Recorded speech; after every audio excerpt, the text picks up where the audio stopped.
All right, let's get started. I want to thank you all for joining us this evening for a panel discussion on the challenges and opportunities of virtual learning K through 12. We'll start this evening with introductions and then begin to address your pre-submitted questions in a casual round robin style. I'll start by introducing myself. I'm Ed Pruden, class of 1972, and I spent my first 28 years professionally in Richmond Public Schools, principal of two middle schools, and then Thomas Jefferson High School, and then was principal of Douglas Freeman High School in Henrico County for 7 years. I then went to Chesterfield County and served as assistant superintendent there for 3 years. And then my wife and I moved to North Carolina, and I served as superintendent of Brunswick County Schools in that state. We returned home not too many years ago, and I'm semi-retired, the semi part being that I teach the occasional class in the Department of Education at the university. So I'm happy to be a participant in this seminar tonight. Kiana, would you introduce yourself? Hi, I'm Kiana Bradford. I am a 2019 graduate. I received my master's in curriculum instruction at U of R. I am currently teaching Math 7 at Albert Hill Middle School in Richmond City Public Schools. This is my third year teaching. Welcome, Kiana. Casey? Hi, I'm Cassie Goodboy. I graduated in 2019 and I teach first grade at Broad Rock Elementary in Richmond City Schools too. Very good. Joel? Hi, I'm Joel Geddes. I graduated from the University of Richmond back in 1988 with an economics degree, not a teaching degree. I went into the business world, got a master's in business, hung around there for a while, and then about 10 years ago decided to make a change and went through a career switcher program. I am now a high school math teacher in Loudoun County, Virginia, at Riverside High School. I teach all levels of students and also coach the high school swim team there. And I also happen to have a daughter who's at the University of Richmond now, who's studying English and minoring in education. Thanks, Joel. Casey? Hi, I'm Casey. I graduated in 2017, and I am actually a career switcher as well. I worked in real estate for a couple of years, and then decided to go to VCU, and I did the RTR program. So I was a resident teacher last year. So I had a coach in the classroom with me, but this year is technically my first year teaching, and I'm teaching kindergarten in Petersburg. Thank you. And Tricia? Hello, everyone. I'm Tricia Storehunt, and I am chair of the undergraduate education program. I've been at the University of Richmond since 1994. I came here as a math and science specialist. That's still what I do. And I spent last year on sabbatical teaching second grade in a Title I school in Henrico County. Well, as you can see, we have a distinguished panel of experienced educators, and we're all looking forward to the topic and the conversation tonight. So the title, The Challenges and Opportunities of Virtual Learning and Teaching, K-12, challenges and opportunities, because with any new phenomenon, there are unanticipated outcomes, positive and negative. For example, we've all treasured during our careers the occasional snow day where education virtually stopped and students and teachers got a little break. And sometimes for a day, sometimes for 4 or 5. That's a thing of the past probably, because we have all learned how to do virtual learning and use the technology. So snow days from here on will probably be much more productive. Also, when you read in the newspaper that a Board of Education has allocated $40 million to build a new elementary school, or $65 million to build a new middle school, or $120 million to build a new high school, you might ask yourself, wow, that's so much money for this community to invest. Do we really need to do that? Can't we just do education virtually? Give everybody a laptop and have the best teachers teach statewide from the Department of Education in downtown Richmond? I think we've gotten a real clear answer on that idea here with this pandemic.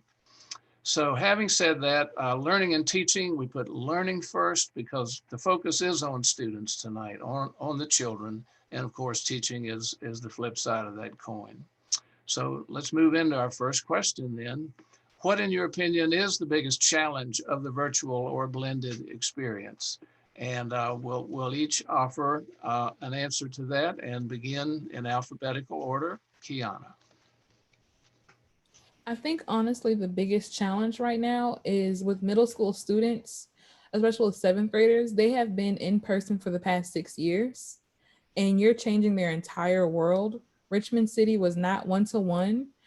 This class actually was a pilot class for having a Chromebook in hand. So they kind of had a little bit of experience, but we've shaken up their entire world of technology. So like they're trying to learn new material, plus learn how to navigate Google Suite, Google Classroom, and all the other technology platforms.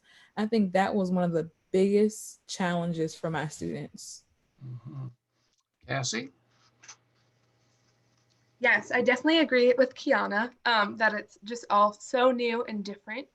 But I also think that one of the biggest challenges is just equity, period, and just like getting, even if kids all have computers, I teach first grade, so my kids are really little, and getting them the same skill level on using a computer application or submitting their homework, or like most of my families don't have parents that can sit there, or even parents that are around at home right now. So it's just not equitable. And I feel like that's really hard for a teacher heart and for our students, because there's so many things that we would do in the classroom, try to make it as equitable and fair as possible, that we just can't do the same way in a virtual platform.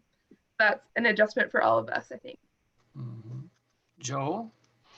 I think that coming into the high school year, the biggest challenge that I had to overcome was, when everything hit the fan back in March, and we all shut down. The way our school system handled it is we basically made that fourth quarter of last year meaningless. They didn't necessarily have to do the work, and a lot of bad habits were developed, and trying to break those habits and get things rolling again at the start of the year was a challenge. But on top of that, the overriding negativity and thought that it just wouldn't work in a virtual environment, it was definitely something that we had to overcome. And I think within the first couple of weeks, and I know I'm getting ahead by talking about opportunities, but I think that people started to realize that it can work and it can be done. And we as teachers had to learn to be more flexible and change some of the things that we did. And the students had the opportunity to realize that if they just change some things actually in the online world could be better in some ways than they can be in direct world. And I guess we'll talk about that when we talk about opportunities, but those were kind of the challenges that I saw. Mhm. Joel, just a follow-up question. You mentioned that it was basically a lost grading period there in the spring. Yeah. Do you think that part of the reason for that is that we didn't know if we were going to be in school in the fall? So just not knowing. Yeah. Yeah. Well, I think it was not only was it that we didn't know we were going to be in school in the fall, it's just there was no plan at all to how to do any of this kind of stuff, and to turn everything on its head. I mean, fortunately, kind of you mentioned that you're just getting started on the one-to-one. We had just launched that for us, our schools last year. So fortunately, kids did have Chromebooks that they took home, but most teachers, especially old guys like me, weren't really using them in the classroom a whole lot. There were some things that I was doing, but to then all of a sudden go, everything is virtual and trying to teach that way. I think the school system said, this is too much to try and execute on. Let's still do the work, but make it not hurt anyone in the process. We had ways to make it help them, but it wasn't going to hurt anyone. Mm-hmm. Casey, challenges. So I think I would just echo the technology issues with the kindergartners. Some of them, probably haven't had the opportunity to use computers, in the academic setting. Some of them, didn't go to preschool, and if they did, obviously it was cut short. So I think, just getting them, to even go to a new website can take 30 minutes, to get them to copy paste or click on a link in the Zoom chat. So I think just trying to find ways to overcome that obstacle.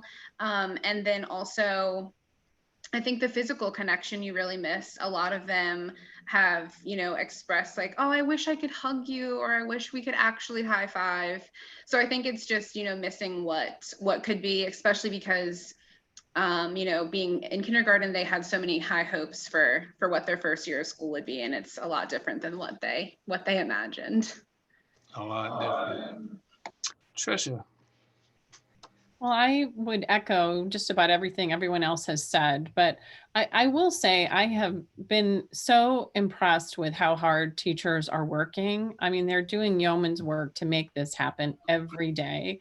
And so I know this is about learning, but it doesn't happen without the teacher. And I think one of the challenges is just teacher morale and fatigue. I think that teachers are just being asked to do so much, and they are rising to those challenges, but they can only do this for so long. And I worry about the amount of support that they have and how much we're asking them to do. I think that's a huge challenge right now.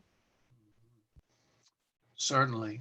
Well, on the flip side, what are some of our potential biggest opportunities? And let's go in reverse order and ask Tricia to start with that one. So I will say that, as you know, I'm a teacher because I'm a learner and I love to learn. And I will tell you that I have learned more in the last 6 months than I ever could have imagined. And I think I'm pretty good at what I do. And I have just upped my game in terms of interactive technology for my own classes and what I share with I'm still working with my second grade team, what we're doing together. So there's been tremendous opportunities for professional growth. I think that has absolutely been huge. Mm-hmm. Casey? So it's given me a good opportunity to connect with the families that are on the other side of the computer, because, there are parents there, grandparents there.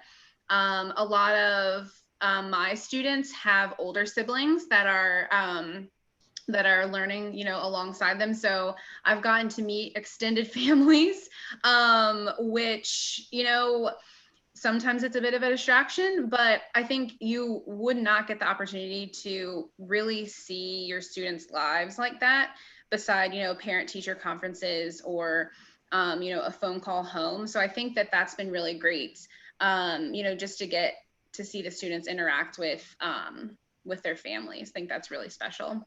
Mm-hmm. Joel, you touched on an opportunity, but continue. There are all kinds of opportunities out there. The world's full of them. So for me, I think, to echo what Tricia said, the opportunities to learn and implement all kinds of different things. I was fortunate that last year when we launched the one-to-one stuff, I started down the path of doing some things on the computer that I was able to leverage in this environment. And giving me that kind of opportunity has really helped a lot.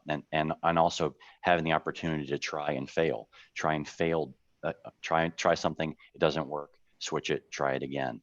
I did some summer teaching stuff with some kids, and I did it on my computer, writing on my computer screen, and I found that wasn't the best solution for me.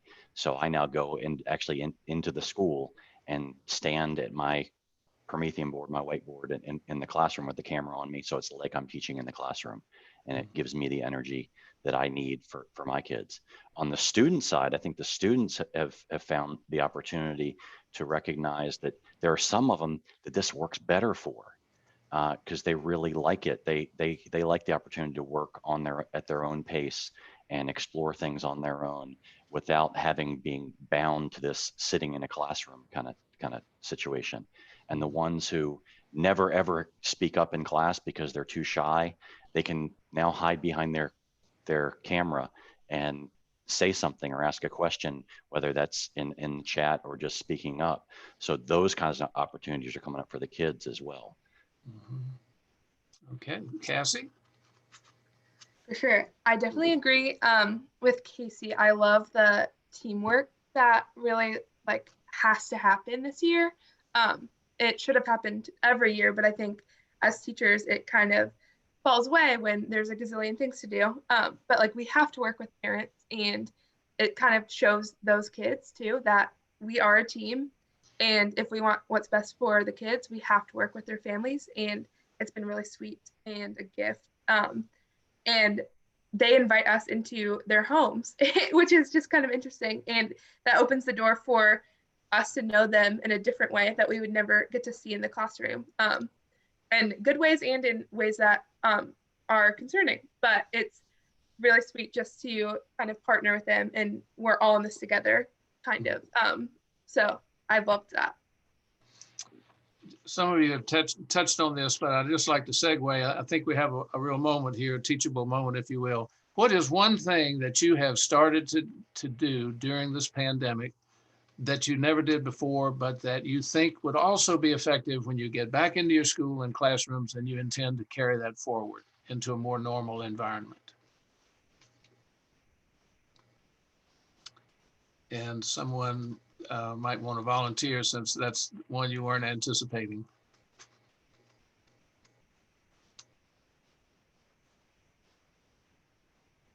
It's a tough one. You just stumped us all right at the beginning. That's not fair, Ed. We'll come back to that one. We'll come back to that one at the end. Okay. We hear the term Zoom fatigue a lot these days. What tips do you have for motivating students in this virtual world? Casey. So I am coming from the younger crowd, so it could be very different for middle and high school, even upper elementary. But I think for my students and for myself, getting the opportunity to, even if it's a 2-minute bathroom break, to separate yourself from the computer. Or just walk away from your screen, something like that, just to get a different perspective on things. Giving them opportunities to share with each other, interact, putting that in as much as possible, because I think sometimes I feel like I'm just a YouTube video that they're watching and we're not really interacting. So giving them the opportunity to have as much conversation, as Zoom can allow, but just trying to, I guess, feed the human interaction piece that school gives, and remembering to get up and move, because that's a part of, the classroom piece that I really miss, is they're not really moving at all. And I think that really helps them in a lot of aspects. So just making sure that I'm adding that in. I believe the Henrico County School Board recently shortened the school day for students by 1 hour, just behind this issue of Zoom fatigue. Okay. Tricia will answer this question for us. How has remote learning changed how concepts are taught, especially early K-2, when the teacher is not able to interact directly? Additionally, are there any emerging strategies for teaching K-12 core skills in the hybrid model through educators and the household? That's a lot. And I think there was another question about encouraging hands-on learning through a virtual setting. I will say, I'll sort of base this on what happened at the end of last year and what I'm seeing now with my second grade team this year. There are a lot of things that were very hard to translate. Phonics instruction at the end of the year last year. The lag between the teacher demonstrating and trying to talk about sounds and what kids could hear and what they could see. And then if we asked them, if we did some hand motions and some other work, and it was nearly impossible. We had to find other ways to do that. What they're doing this year is actually videotaping themselves doing short 2 or 3 minute lessons that the kids then go off and watch on their own. It's asynchronous, it's not ideal, but it's very difficult to do some of these things in a virtual setting. I will say for math, I've been making a lot of activities in Google Slides where I can clone base 10 blocks or other manipulatives that kids can actually move around on the screen. And if I put images in the background, they don't disappear. So I don't have to worry about them losing things. So I have learned some things, and I think the teachers are learning as well, but there are some things that you have to be concrete about. So we may say to kids, you know, go grab a handful of, you know, if you have Cheerios or spoons out of the drawer, whatever you have, if there are things that they need to count. We actually made materials and sent them home to families so that they would have some kinds of manipulatives to use for math. So it's, you know, we're building the plane as we're flying it, and we're all sort of learning as we go. I think that there's an upside to that, and there's a downside as well. I don't know if Kiana or Joel can speak to the upper grades, but that's sort of what I'm seeing with the younger students. Any other comments? Yeah, I think for older kids, like we actually were shared a Google slide with online manipulatives, and our students actually really love them. Anything that they can move around, anything they can like see. But I also say, like, if you need to, I went to the Dollar Tree and they had like a little container of buttons. It's about maybe 100 buttons in there. Use whatever you have at your house, if it be change, if it be buttons, whatever you have, if case that, you know, the online manipulatives aren't for you. They've gotten really creative with what they use. And just to add on to that, I at my levels of math that I'm teaching, I am still focused very much on pen to paper, pencil to paper kind of thing. So I deployed models that I use OneNote that gives the kids the opportunity to write like they're writing on a piece of paper on their screens. So I didn't get real fancy with it. I wanted to make it look and feel as much like they were sitting in my classroom as possible. So that's why I'm in the school, stand at the board, and giving them it this way. It can feel more and more like they're actually working, and I've got the ability to then open up their work at any given time and see what they're doing, which helps give me feedback as well. So our next question gets at student attendance, which is easy to take when everybody's in the same room together. I have had conversations with teachers, and my general impression is it's easier to keep the younger children online, but when you get into middle and high school, you see a lot of blank screens, and you're not really knowing if they're actually in attendance the full class or not. So Tricia and Casey, are there ways you have found to maximize student attendance in the virtual setting? And to that end, how do you create community while also establishing class routines online? Tricia. I will say that we had a lot of attendance issues at the end of this, you know, at the end of the year last year. We saw kids for our final awards and sort of the moving up ceremony that hadn't come the entire time. They just were never there until then. I think in terms of attendance, we have to ensure that we're doing something that they're interested in. I know we make sure that they know they're going to get Go Noodle at least twice a day while they're online. They're going to get up, they're going to move. They don't do Go Noodle at home, but there's something about seeing the other kids up and moving around with them. I think that you have to make time to build community, and the way the schedule is set, there's not there's not that time that you would have for morning meeting, or if kids are coming in and eating breakfast and you can chat with them. I think there are real challenges. And in some cases, I know my second grade classrooms, attendance is if they show up for the beginning of the day and they get on to Dreambox or Smarty Ants at some point during the day, they're counted as having attended, but they may not actually be interacting with any other part of the day. So I think part of it is also an administrative piece. How do we think about what attendance actually means? Good points. Casey?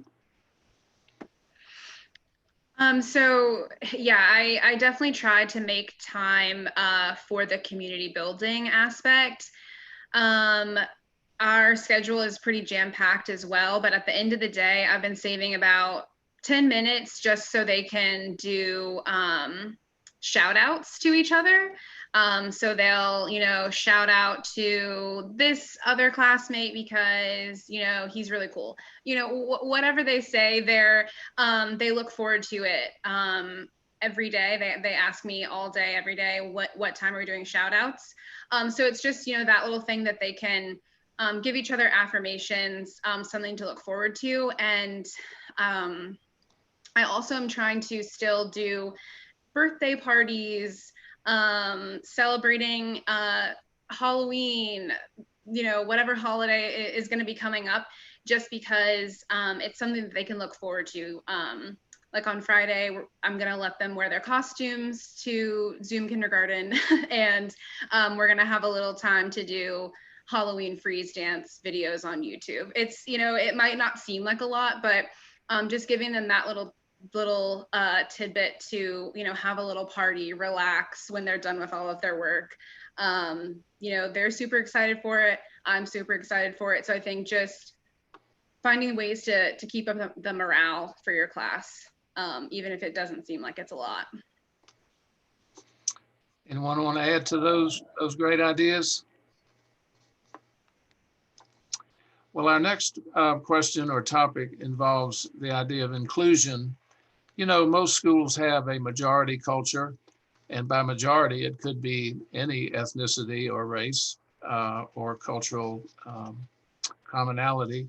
But most schools have a majority culture and any number of minority cultures in the school together. So what are some ways that you're finding to make online classes more inclusive in such ways as perhaps lesson design, presentation, representative materials, etc.? And Cassie and Kiana will begin the conversation there. Cassie? For sure. So what is super interesting is that every school looks different, and what inclusion looks like at every school just can look so different even in the same district. So I can really only speak to my school, but my school is a Title I school, and 75% of our kids are English language learners. So the majority is the overall minority. And that is really interesting and difficult on Zoom because so many of my kids are new to the country as well. And like Dr. Storer was saying earlier, there's a lag. So every time I say something or they say something, I can only imagine how exhausting and difficult it is to sit on a screen all day and listen to someone and other people speak who, and you don't even know what they're saying most of the time. So I have just really tried to meet kids where they are and give them grace and know that like the bar is high for all kids because all kids deserve high quality education. But to get them there, they need different things. And that might look different. Way one kid can verbally articulate an exit ticket or an assessment is going to be way different than another kid who is going to draw a picture to show me what they're thinking. So kind of just really meeting them where they are. My class also, we have the students with disabilities who are in the self-contained classroom. They come and join my class for community circle and morning meeting in the morning. And that has been really cool, just to kind of figure how that looks on Zoom. But we're just kind of doing our best and really being innovative. And I feel like I'm coming up with a new thing every day that will help a child and kind of scaffold the instruction for them.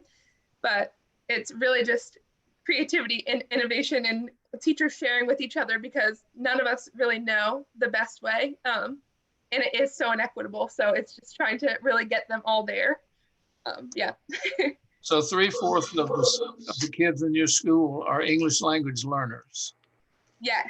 And is there a minority group of language, or how many different language groups do you have represented? Almost all of our kids speak Spanish or an indigenous language from a majority Spanish speaking country. So, okay. Yeah. All right, Kiana? So I have a slight advantage. I actually moved up with my kids. I taught 6th grade last year, and this year I'm teaching them 7th grade. So I kind of knew where they were, what they needed, and how to address those issues. So what I do, like last year, I would take my curriculum, I would put their names in it. I would take out things that they may not be familiar with. Like a lot of them may not have ever been skiing, and sometimes it talks about like mountains and slopes. So I try to make sure if it goes over an activity they're not familiar with, I'm like, hey, have you ever been to the mountains, or have you ever been fishing? Like just throw some things out there to make it personal, and maybe like have a student explain it to someone that may have never been. And that kind of like cuts back on confusion. I've also done like Cassie was saying, I've done things where like they just do their work different ways. Some kids do not like typing their worksheets on Cami, and I'm okay with that. They say, well, can I write it on paper and take a picture? They take a picture of it, they send it to me, or they're learning how to actually create a document and insert the picture on Google Docs. So it makes my life so much easier when I'm grading papers. So I really appreciate that. So I'm with you. I meet them where they are, and I don't fight them on it. All right. So many creative ideas. I'll just have to share that when I was promoted from classroom teacher to assistant principal, for the first time, I had the opportunity to visit all the classrooms in the school. And it was quite an eye-opening experience because I learned very quickly that there are so many different ways to be an effective teacher. Yes, there are some tried and true techniques, but there's also the teacher's personality and individual skill sets and how they relate with kids. And I just felt like I shouldn't be the principal, and I shouldn't be the only people in the school with this privilege, but it would be wonderful if we all had time to visit each other's classes and share our best practices, how enriching it would be. Okay. So we got into this just a little bit in our previous conversation, but monitoring and promoting students' social and emotional well-being during these difficult times, because we know that students are experiencing stress, anxiety, sadness, to name a few. Kiana and Cassie. Kiana first. So in RPS, we piloted the Restorative Justice program, and we actually do community circles in the morning, no matter if you are in kindergarten or you're a senior in high school. So in our community circles, we have about 15 minutes. You kind of do a mindfulness moment, you take some breathing, and then we have a prompt. The prompt can be, what's your favorite superhero? That's like one of my favorites because my first period is like probably 10 boys and maybe 3 girls. So Marvel is really popular for us. And it even gets down to like, well, why that's your favorite hero? And they talk about those traits, and you can see like how they vary from day to day. Like some days they're feeling like Superman, but other days they kind of like side with the Joker more. And you can kind of see their personality shifts. And like we talk about, how did you feel this weekend? How do you want to proceed this week? So some of them I see for an academic support class at 6 o'clock. And before we even start, I kind of do like a temperature check. And I say, well, how are we feeling? Because like by 6th period, I'm tired, they're tired. We all just need a moment to kind of decompress and talk about, how the day went. And then we get right to work. And I try to do that in each class so that they don't feel that it's math, math, math. It's kind of math and funny stories all mixed together. So they kind of feel like they're back in the classroom, but I also can kind of monitor how they're feeling that day. Okay. Cassie. Yes. To echo Kiana, the community circle in RPS and just morning meeting in general is the best thing ever. It's my favorite part of the day, and it's our kids' favorite part of the day. That's like my highest engagement because we get to share about things that are important to them. And to a 6-year-old, they want to tell us like their favorite toy. They want to tell us their favorite color, who's important to them. And then they get to hear each other and comment on each other's, which is really special. And then I usually show them a feelings chart and kind of like what Kiana was saying, but just 6-year-old version. And then they will share how they're feeling.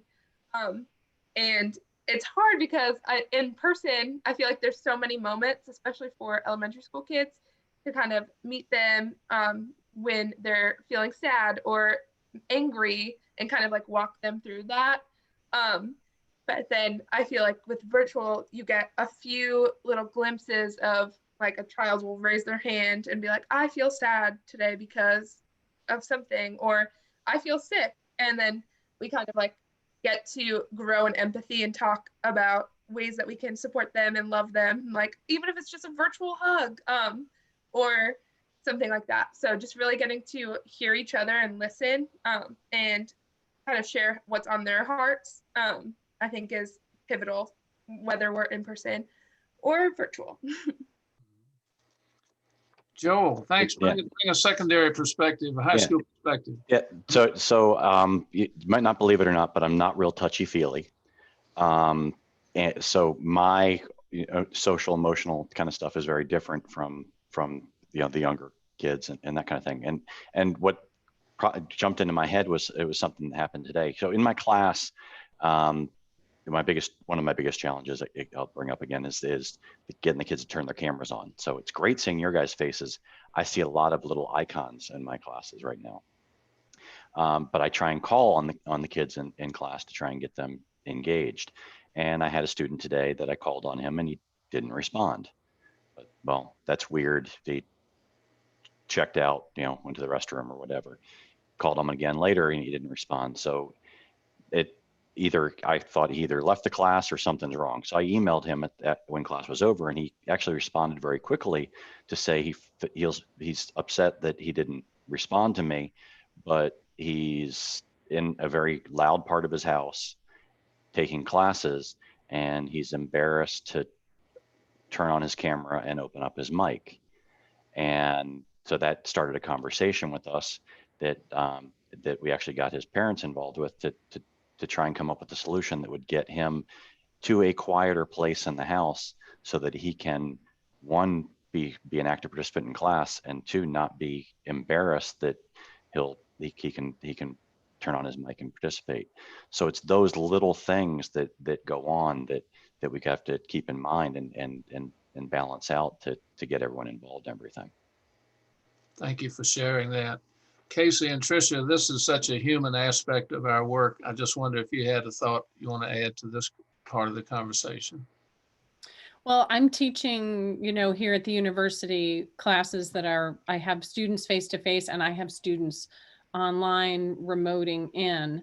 And so when I start class each week, I put up a meme, basically 9 or 10 photos that all have different numbers. And it says, tell me how you're feeling today. So I put up one that had, from a circus tent, which was a 10, all the way down to a little pup tent that was totally collapsed with different versions. Sometimes it's pictures of dogs or cats and, different, but I try to get a feel for how are they doing? What are they feeling? What are they thinking? And it's always kind of funny. It's a good way to start. And sometimes they'll explain why they're feeling that way, but we need to start with something non-academic to see how they're doing.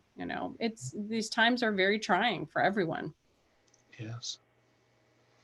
Casey?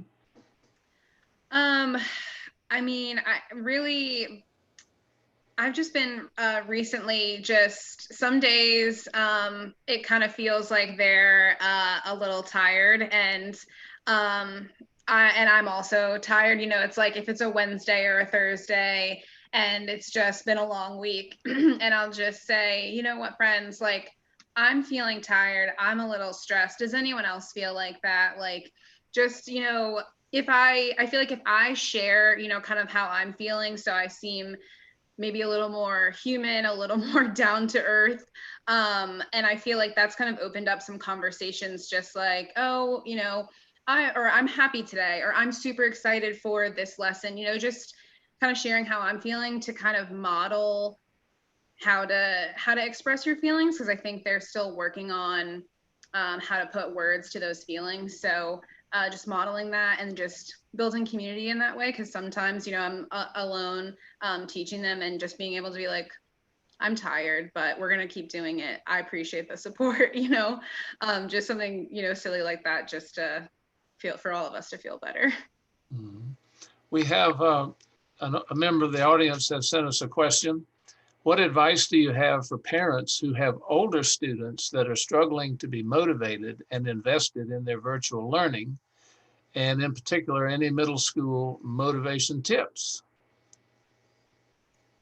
Well, I'm going to jump in right on this one because I think that when you're talking about motivation, a lot of the time that just has to do with a connection and a connection with the teacher or a connection with an activity.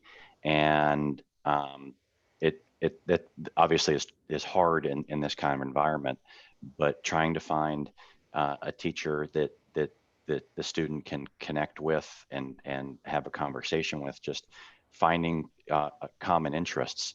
And what I've found, in the classroom as well as in my coaching, is that the kids want to do better if they want. I mean, it happens as a parent too. Kids want to do better if they want to make you happy, and if they like you. I'm not saying you have to go out there and try and be liked all the time, but as the teacher, if you can make that connection, the student's going to want to succeed more and will be motivated to be successful.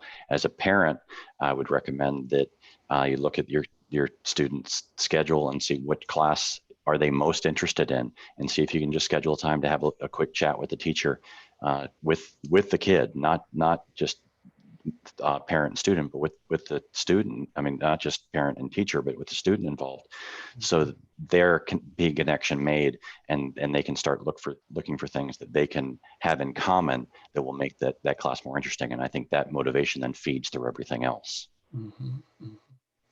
Kiana, middle school?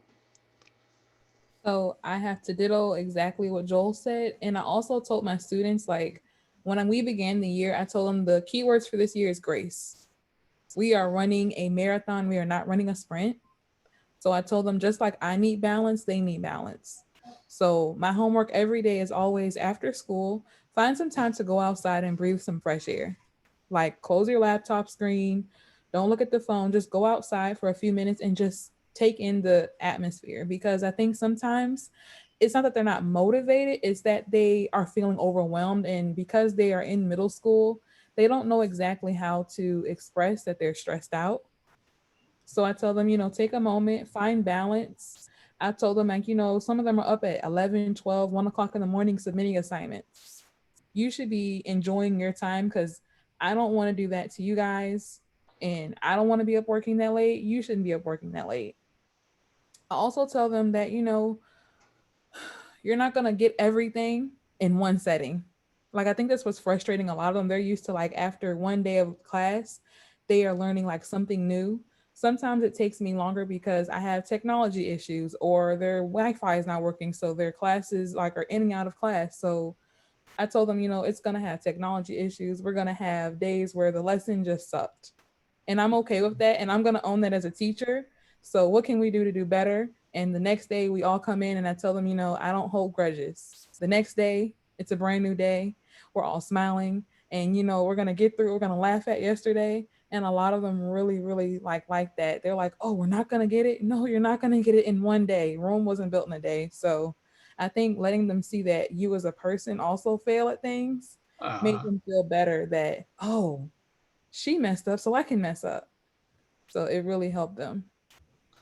If I could just add for the person who sent that question, sometimes just good old fashioned incentives. So none of us is taking the position that the education we're providing children today is as good as when back in the days of so-called normal, when we came to school and had classrooms. We're all trying to make this work, and there are challenges and there are gaps.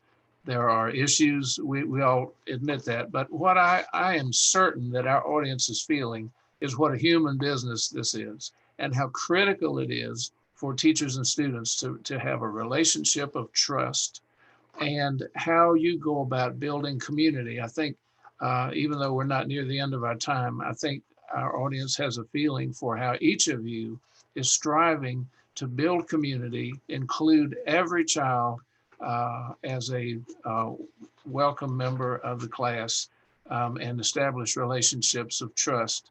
And that is ground zero for all of the work that we do. Well, that might be a good segue into this next question, which I wish we didn't even have to ask. What does behavior management look like these days in the virtual environment? Are we stricter or looser? And there have been some good comments about this already, but is there such a thing as virtual consequence? Casey, what do you think? So in my class, it is definitely looser. I mean, I feel like my teammates would probably say that my behavior management is loose in a way, just because I don't really like to sweat the small stuff. I don't, like to really harp on the little things, because usually that just means someone's having a bad day and we can get over it. And I think in the virtual world, if someone's watching TV with their older brother, I'm not gonna necessarily get them in trouble for it. I'm gonna try to obviously call their attention back. And but I think, I'm not interested in, having a whole, behavior rap sheet for our virtual days right now, because one, I can't control a lot of what's going on in our classroom right now. There's a lot going on behind the scenes, behind the camera, that I don't know, or that I simply, like I said, can't control. And I don't want to minimize that we are still kind of, I guess you could say, like, in an emergency situation. I mean, the pandemic is still going on and still affecting our families. And so I don't want to discount that and discredit the effect that might be having on our students and on our families. So, I'm just, if you need to eat in class, you can eat in class. If you're wearing your pajamas, go ahead and wear your pajamas. I don't really mind, as long as you're your eyes are on the screen, and you're not unmuting your mic when you're not supposed to. It's all right with me. So I think, just like, I think every one of us has mentioned grace already, just giving our students and our families just enough grace, just to get us through this journey. Any other comments to go along with Casey's?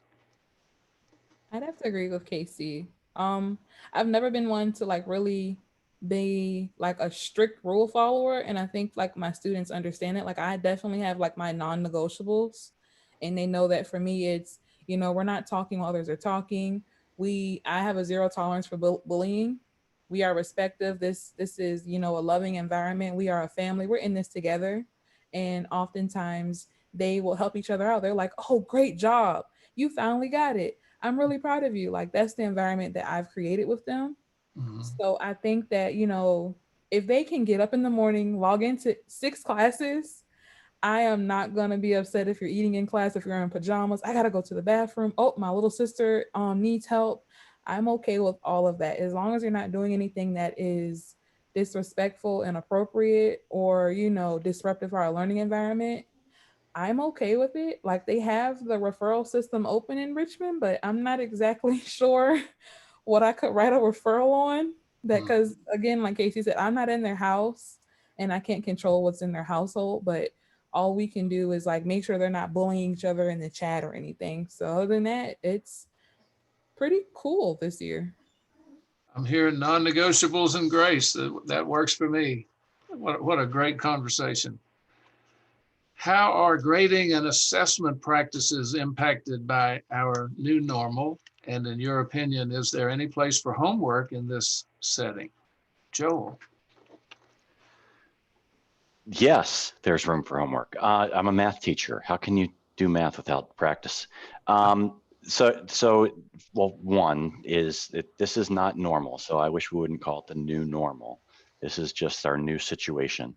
And there will be a new situation coming when we get back to or towards whatever used to be, but it's never going to be the same. And we know that. So grading and assessment, it's an interesting thing because we have to grade assess our kids. We have to measure their progress. The challenge that we're facing at our level is typically the way our program would go is we teach a unit and maybe have a quiz or two during the unit, and then we have a big unit test at the end that takes a whole class period, and then we move on to the next thing. Well, we're not taking that approach now. We have it started chunking things. It's kind of the action word now is chunk.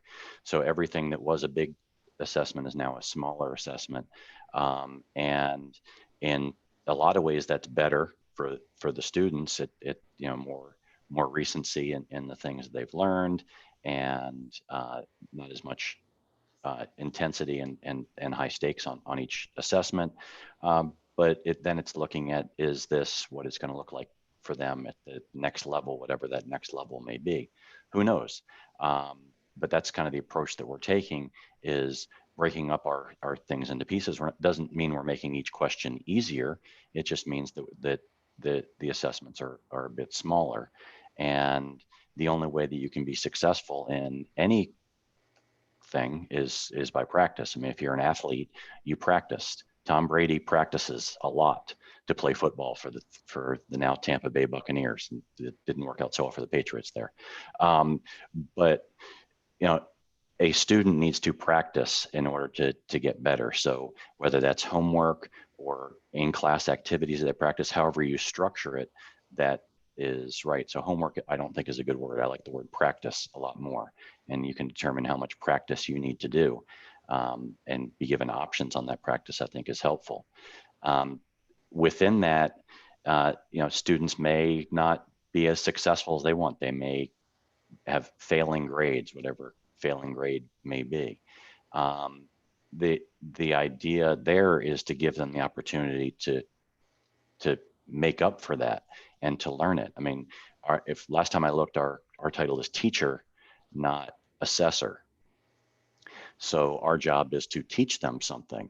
We give assessments to see how much they have learned and to measure that. And if they haven't learned it, then we go back and reteach or come up with ways for them to make up for it. So the goal is not for people to fail, but the goal is for them to be successful. It may not mean an A, it may mean a C, but that's not failing. And we need to give them every opportunity to make up for that. Any other thoughts on assessment before we have one final question, as our time is growing toward the end, actually? Okay. Well, this is kind of a blue sky question. There is no doubt that the pandemic has created challenges and opportunities for teaching and learning. What long-term changes do you see COVID-19 bringing to how we approach education in the years to come? Tricia and Joel.